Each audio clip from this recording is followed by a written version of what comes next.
Não há como negar que agora, em 2022, estamos a atravessar uma crise de combustíveis. Os preços bateram recordes e ainda não desceram para o que a maioria de nós considera níveis acessíveis.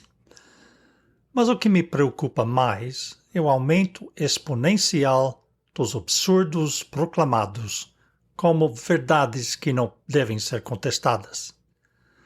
A verdadeira crise não é do preço do petróleo, mas a proliferação de parvoíces. Em inglês dizemos, não há tonto como um tonto velho. Mas eu digo, não há tonto como aquele que se gaba de ser um sábio. Exemplos abundam, mas uma manchete recente captou a minha atenção.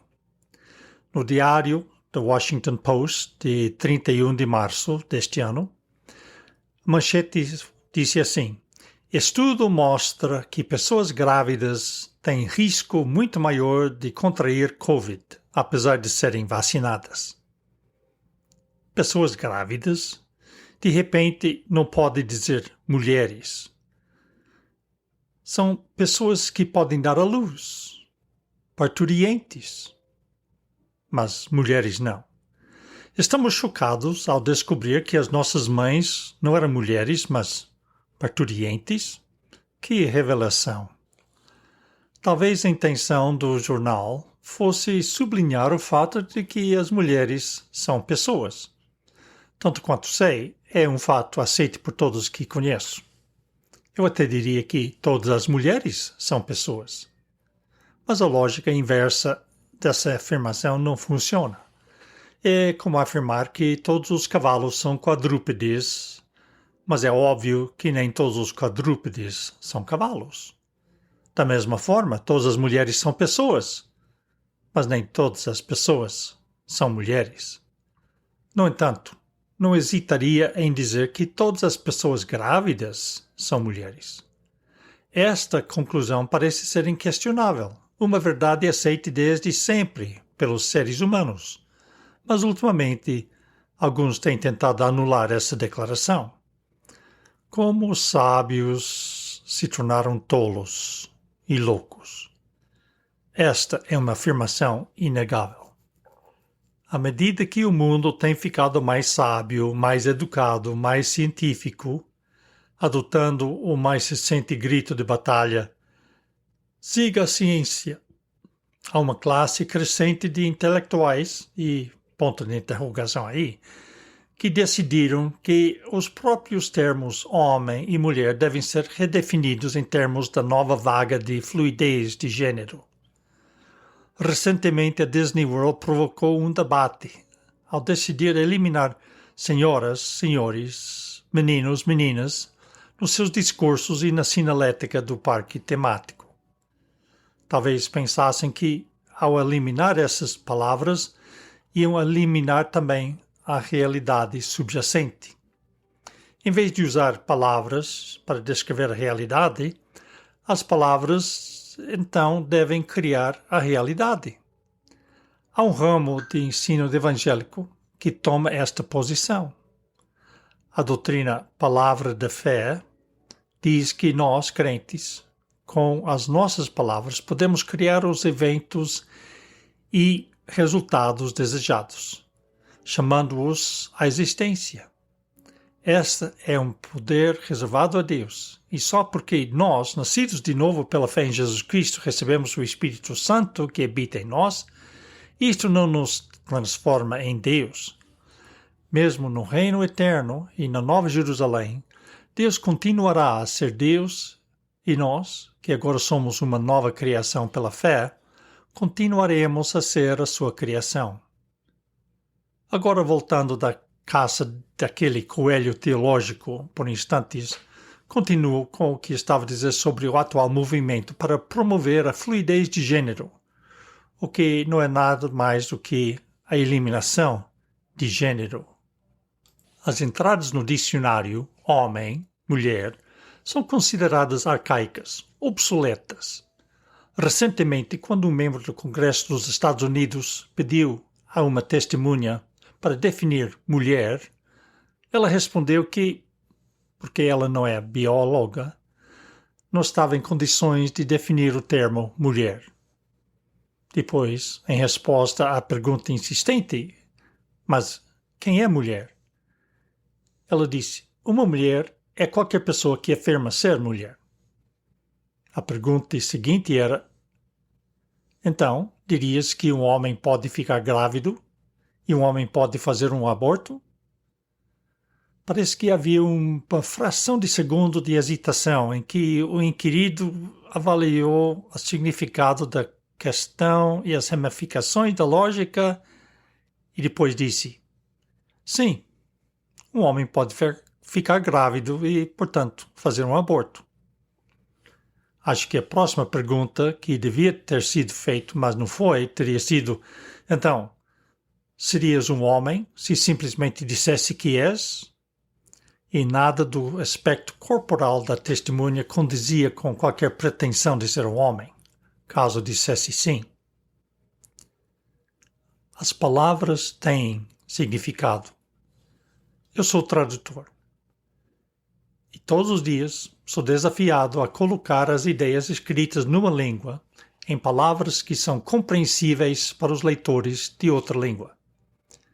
Devo escolher palavras que transmitam as ideias expressas pelo autor no texto original.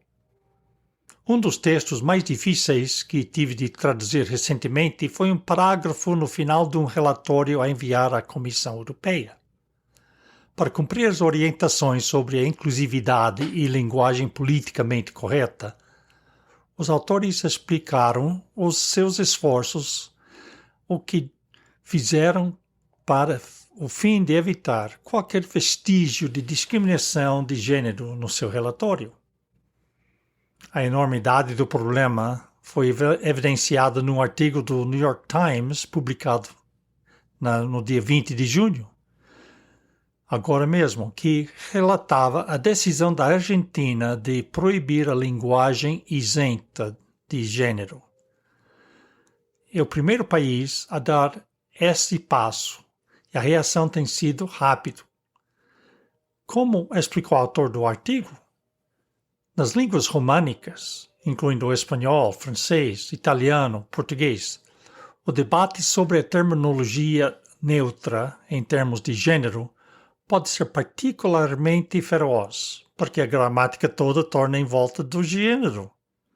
Em outras palavras, tirar o gênero acaba desmantelando o gênio, a beleza, a própria estrutura da língua.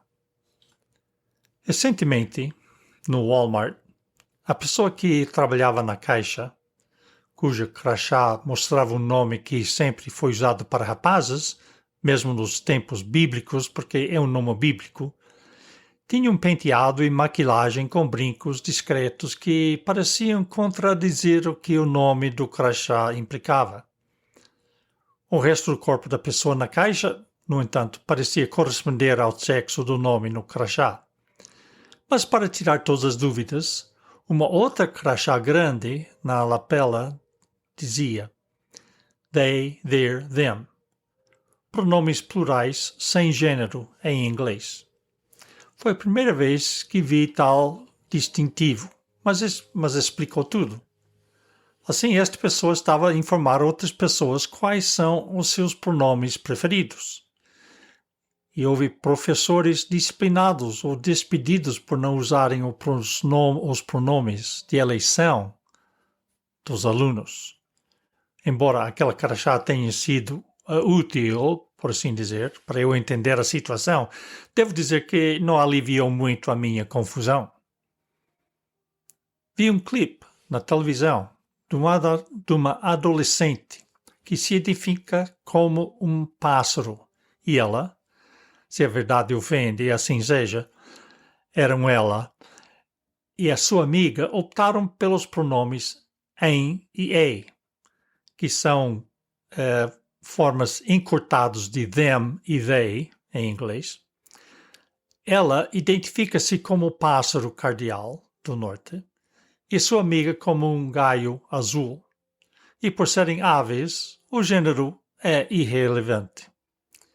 Se isto é uma piada, não acho graça. Se não é uma piada, é pior ainda. Tenho certeza que os pássaros sabem distinguir entre macho e fêmea. Vou usar um texto bem conhecido como exemplo deste desafio da tradução. Vou tentar fazer. A dificuldade logo se aparece. Você conhece estes versos de Gênesis 1 e 2. Eis a nova versão que posso prever em breve estará nos estantes das livrarias. Gênesis 1, 26 diz: Então Deus disse: Vamos fazer uma pessoa, à nossa imagem, de acordo com a nossa semelhança. Então Deus criou uma pessoa na própria imagem deles, em vez de dele. E eles, no original ele, criaram-nos à imagem de Deus. Eles, no original ele, criaram-nos pessoa e pessoa. Nota marginal. Texto original diz macho e fêmea. No capítulo 2, versículo 7, então o Senhor Deus formou a pessoa do pó da terra e respirou o sopro da vida nas narinas deles, e a pessoa tornou-se uma pessoa viva. O Senhor Deus pegou na pessoa e colocou-os no jardim do Éden para vigiá-la. Então o Senhor Deus disse: Não é bom para a pessoa estar sozinha. Vou fazer uma ajudante para o seu complemento. Então o Senhor Deus causou um sono profundo para vir sobre a pessoa e eles dormiram. Deus pegou numa das costelas e fechou a carne naquele lugar. Então o Senhor Deus fez a costela deles, original dele, que tinha levado da pessoa para fazer outra pessoa. Outra em itálicos, porque não existe outra no original. E os trouxeram para a primeira pessoa. E a primeira pessoa disse: Este é finalmente o osso do meu osso e a carne da minha carne. Eles serão chamados de pessoa, porque foram tirados de uma pessoa, e por isso que uma pessoa deixa os seus guardiões e liga-se com a sua pessoa e tornaram-se uma só carne. Eis a dificuldade em português. A palavra pessoa já tem gênero, como seu, sua, seu, suas, deles, delas. De facto, a proposição em espanhol era latinex. Latino, latina, não. Tem que pôr um X no lugar do U ou do A para ser neutro. Isto seria um texto inofensivo? Antes de tudo, incompreensível, intraduzível. Tal tradução em inglês podia ser saudada como um grande passo em frente para não ofender o segmento LGBTQ, etc., da sociedade. Mas se eu fosse o autor do original, eu ficaria ofendido com o que foi feito ao meu texto, as minhas ideias, a minha mensagem. Cheguemos de falar em tolices. Vamos falar inteligentemente. O problema não é da linguagem. O problema não é da língua. O problema não é das palavras. O problema é o autor. Aqui chegamos à raiz do problema. Deus disse isto, e a sua própria existência é um ponto indiscutível para muitas pessoas.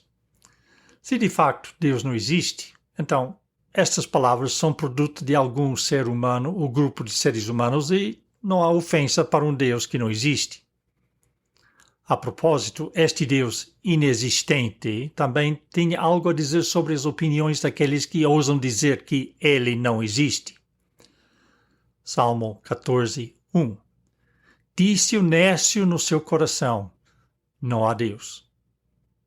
E como se dizer isso uma vez não bastasse, as mesmas palavras são repetidas no Salmo 53.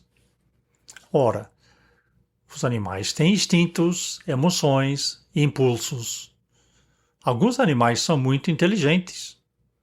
Na nossa casa, temos muitas árvores em volta e adoramos colocar sementes para os pássaros selvagens. há mais de uma dúzia de espécies que vêm aos alimentadores em diferentes épocas do ano. As espécies mais preocupantes no alimentador, no entanto, têm pelos em vez de penas. Nunca subestimes a esperteza dos esquilos para ultrapassar quaisquer meios concebidos para impedir que eles comam de graça. Este é o 4º ano, pelo menos, que eu tenho medido forças intelectuais com essas pequenas criaturas cinzentas e peludas. Sempre que penso ter encontrado a colocação perfeita dos alimentadores ou tenha acertado no meio de que, uma vez por todos, impedirá os esquilos de comer as sementes dos pássaros, dentro de alguns dias eles já resolveram o problema. Este ano foi um ano especialmente fecundo para as famílias de esquilos nas árvores circundantes. A nova geração de juvenis que pretendem comer de graça é particularmente numerosa e esperta. Mas os esquilos são inteligentes? Acho que depende de como se definir inteligência. Ora, nenhum deles fala uma segunda língua, além de esquilês, e nenhum deles sabe ler ou escrever a sua própria língua. Que os céticos digam o que querem, a diferença entre o homem e os outros animais não é nada menos do que cósmica. Na verdade, é de origem divina. Mesmo o homem mais primitivo, seja lá na base de comparação que for, é intrinsecamente superior ao indivíduo mais alto, mais desenvolvido do reino animal. Apesar da descoberta por cientistas que algumas espécies de polvo partilham um determinado elemento no seu ADN com seres humanos. E é isso que explica o maior nível de inteligência no polvo. Ora, quem diria? Aqui nos Estados Unidos há um anúncio de televisão que promove um extrato de água viva que melhora a nossa capacidade mental. Ora essa. Eu, por exemplo, aspiro a um nível de inteligência mais elevado do que o de uma medusa. A diferença entre o homem e a besta é o que a Bíblia descreve como sendo feito à imagem de Deus, que é a fonte da razão, lógica e intelecto. O que falta aos animais é um espírito eterno, a parte de nós que debate a questão da existência de Deus. Tenho certeza de que nenhuma espécie de animais debate o ponto. As posições que as pessoas assumem sobre a questão são a prova mesma de que a humanidade é uma criação especial de um Deus pessoal. Há ateus que negam que Deus, ou qualquer Deus, existe. Há deístas. Dizem que há um Deus que existe e criou o mundo, mas é um Deus que não intervém nos assuntos humanos. Ele pôs tudo em andamento e sente-se para ver o que acontece. Ateístas. Estes que acreditam que existe um Deus criador que intervém na vida dos homens e faz milagres. E se um Deus é bom, monoteísmo, então ter muitos deuses deve ser melhor. Politeísmo. Esta é a posição daqueles que veneram vários deuses. Um deus para a chuva, deuses para o sol, a lua, fertilidade, o mar. As mitologias gregas, romanas e nórdicas são exemplos. E quando Paulo fala aos atenienses em Atos 17, ele contrariou a visão deles, mencionando que tinha visto um altar ao Deus desconhecido. Temendo que tivessem deixado fora um Deus, os atenienses montaram um altar extra para o apaziguar, para que não se ofendesse e lhes fizesse mal. Mas o panteísmo resolve este problema. Os panteístas dizem que Deus está em tudo. Tudo é uma expressão de divindade. Assim, não há buracos que precisam ser tapados nessa posição. Confuso? Bem, tendo em conta todas as posições possíveis sobre o assunto, talvez se sinta tentado a juntar-se àqueles que jogam pelo seguro e tomam o caminho do meio e dizem, afinal, quem sabe? Estes são os agnósticos. A sua visão é que talvez haja um Deus, talvez não. Mas não temos a certeza e nem podemos ter a certeza. Enfim, não importa. Mas como Deus é a fonte da personalidade em nós, aquele cujos pensamentos estão acima dos nossos pensamentos, não é estranho que aqueles que negam ou ignoram a existência de Deus sejam chamados nécios e tolos. Jesus, como a segunda pessoa de divindade, é chamado de palavra. A palavra grega no original é logos, da qual vem a nossa palavra lógica, e todos os ologias, biologia e etc., geologia, que abundam na esfera acadêmica. Os agnósticos estão errados. Podemos saber, e além disso, Deus fez tudo para que saibamos. Romanos 1, 18 a 20 diz, porque do céu se manifesta a ira de Deus sobre toda a impiedade e injustiça dos homens que detêm a verdade em injustiça. Porquanto o que de Deus se pode conhecer neles se manifesta, porque Deus lhe o manifestou. Porque as suas coisas invisíveis, desde a criação do mundo, tanto o seu eterno poder como a sua divindade, se entendem e claramente se veem pelas coisas que estão criadas, para que eles fiquem inexcusáveis. Recentemente, preguei uma mensagem sobre a vitória de Davi sobre o gigante Golias. Ao contrário dos sermões anteriores sobre este encontro, abordei o texto de maneira diferente, para encorajar a congregação a ver que nós também podemos ser vitoriosos, seguindo o exemplo de Davi. Eu disse que ele venceu porque ele sabia 3 coisas. Ele sabia quem era, ele sabia quem Deus era e sabia quem era o seu inimigo. Quando e se eu pregar esta mensagem novamente, mudarei a forma de exprimir o segundo ponto.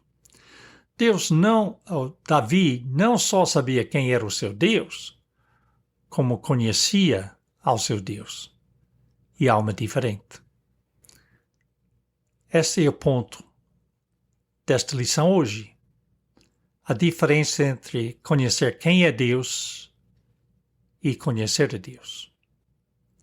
Perguntem a qualquer pessoa na civilização ocidental quem é o seu Deus, se eles têm um Deus, e dirão que é o Deus da Bíblia, mesmo que na prática o seu Deus seja o trabalho, dinheiro, desporto ou sexo. Eles não podem não usar o próprio nome de Deus, Jeová, ou concordar com o lugar de Jesus na divindade, mas ninguém dirá que acredita em Júpiter, Baal ou Ra. Pergunte ao seu vizinho se sabe quem é o presidente ou primeiro-ministro. Claro que sabe, mas não os conhece. E assim que muitos cristãos que vão à igreja conhecem a Deus. Eles sabem quem Ele é e podem saber muito sobre Ele. Mas não o conhecem, pois não? Durante o meu tempo como agente consular dos Estados Unidos na Ilha da Madeira, conheci muitas pessoas importantes, entre aspas. Conheci o irmão do presidente George Bush, Jeb Bush, e a sua esposa, que vieram para a ilha com o embaixador. Eu posso dizer que os conheci, mas obviamente não são conhecidos meus. Conheci o presidente do governo regional da Madeira durante esses anos. Conheci-o o suficiente bem para ele saber quem eu sou. Mas em relação a José Carlos, o pastor da igreja no Funchal, não só posso dizer que sei quem ele é, eu sei muito sobre ele.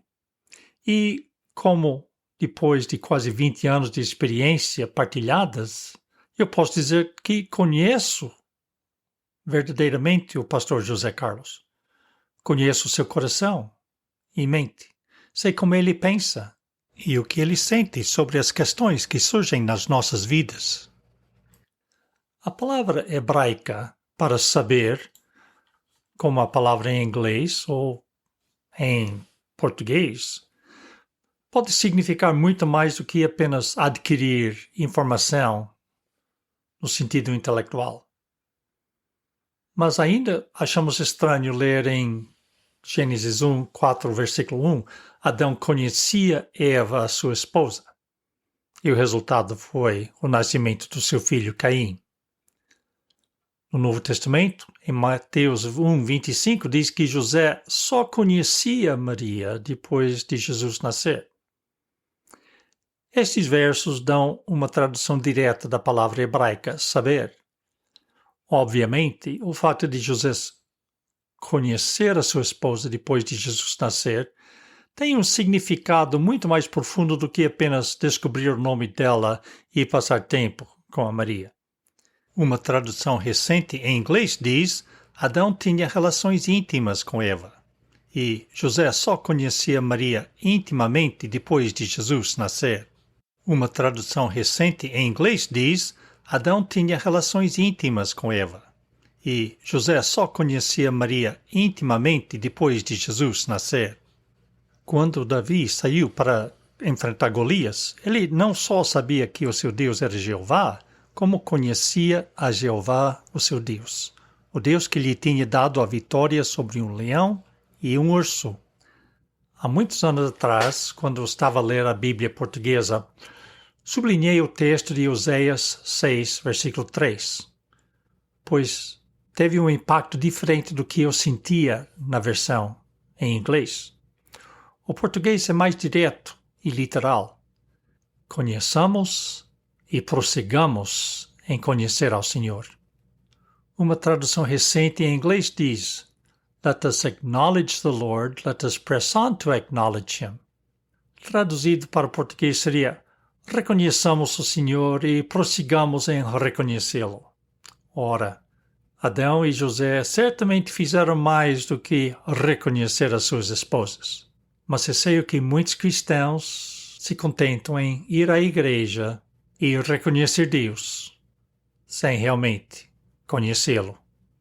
O significado de saber na mente de Deus é muito mais forte, e é muito forte, para nós, como seu povo.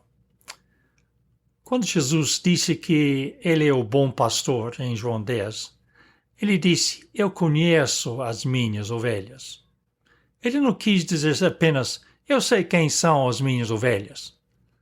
Ele disse: Conheço as minhas ovelhas. Claro que Deus conhece toda a gente e dá vida a cada pessoa, mas o que Jesus disse em João 10 é que Ele nos conhece num sentido especial e íntimo e se revela a nós para que possamos conhecê-lo. Vivemos num mundo onde os sábios se fizeram de tolos, loucos. O disparate é promovido como o epítome do pensamento iluminado. Quando a Bíblia fala sobre o fim dos tempos, ela descreve duas classes de pessoas. Em 2 Tessalonicenses 2, Paulo descreve a vinda do anticristo e a condição do mundo da grande tribulação, quando o homem do pecado governa. Versos 7 a 12 de 2 Tessalonicenses dizem: Porque já o mistério da injustiça opera. Somente há um que agora resiste até que do meio seja tirado, e então será revelado o iníquo, a que o Senhor desfará pelo assopro da sua boca, e aniquilará pelo esplendor da sua vinda.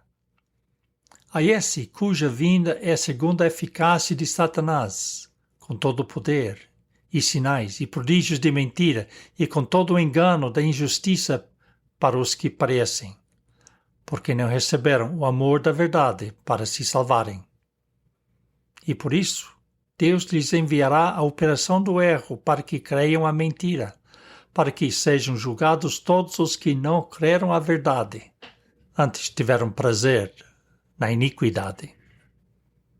Amigos, esta é uma imagem sóbria do que está por vir, porque o mundo se recusa a acreditar na verdade.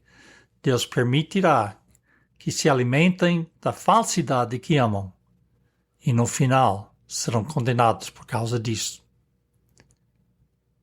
Mas há outro lado desta história do mesmo período.